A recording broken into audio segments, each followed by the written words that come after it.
NDA ઐતિહાસિક આંકડા તરફ જોવા મળી રહી છે। 180 બેઠક પર એનડીએ અત્યારના આગળ ચાલી રહી છે, જે 50 થી નીચે મહાગઠબંધન પહોંચી ગયું છે કે જે 90-100 સુધી પહોંચવું જોઈતું હતું।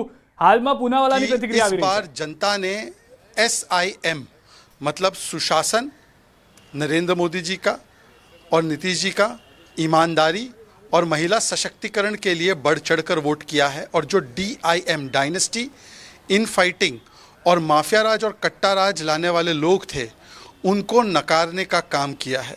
हमने ये भी देखा है कि किस प्रकार से एक तरफ तो नरेंद्र मोदी जी और नीतीश कुमार जी लगातार महिला सशक्तिकरण की बात करते हैं।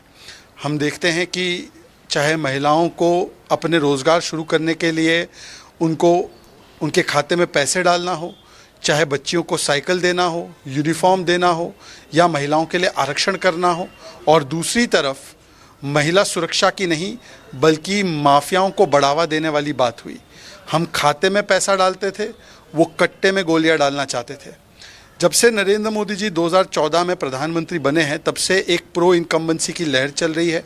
वो प्रो इनकम्बेंसी की लहर के चलते ही तीसरी बार हमारी केंद्र में सरकार बनी, और कई राज्यों में गुजरात, महाराष्ट्र, हरियाणा, मध्य प्रदेश, असम, त्रिपुरा, यहाँ पर हमारी सरकार रिपीट पे रिपीट होती है। इसका स्पष्ट कारण है कि आज देश में नरेंद्र मोदी जी ने जिस प्रकार से पूरे देश में कार्य किया है और भारत को आगे ले जाने का काम किया है, ये प्रो इनकम्बेंसी का वोट है।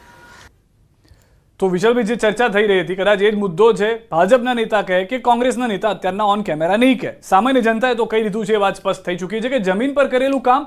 બીજી વાત, તમે ભાગલા પાડવાની જે વાત કરો છો, તમે જે વિરોધ એ રીતનો ઉગ્ર કરો છો કે જે ભારત એકમાત્ર દેશ એવો છે અત્યારના આમ સબ કોન્ટિનેન્ટલમાં જોવા જાઓ કે બાંગ્લાદેશમાં વિરોધ ચાલી રહ્યો છે, નેપાળમાં ચાલી રહ્યો છે, શ્રીલંકામાં ચાલી રહ્યો છે, પાકિસ્તાનમાં એ રીતની પરિસ્થિતિ છે, અરાજકતાનો માહોલ છે, અને તમામની વચ્ચે અત્યારના જે દ્રશ્યો પણ બિગ ફેસીસને પણ અમે દેખાડી રહ્યા છે।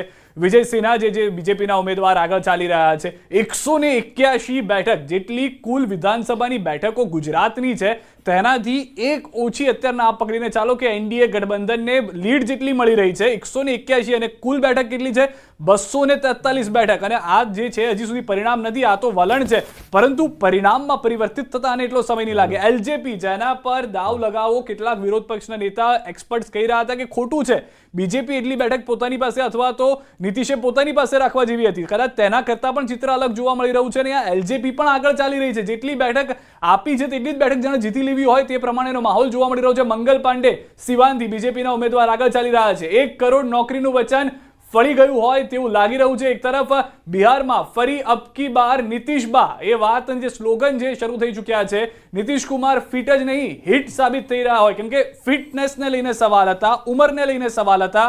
કહ્યું કે જેટલો ઓલ્ડ ઇઝ ગોલ્ડ, જેટલો સોનું જૂનું રહેશે તેટલું જ અમારા માટે હિટ છે તેવું હાલમાં માની રહ્યું છે।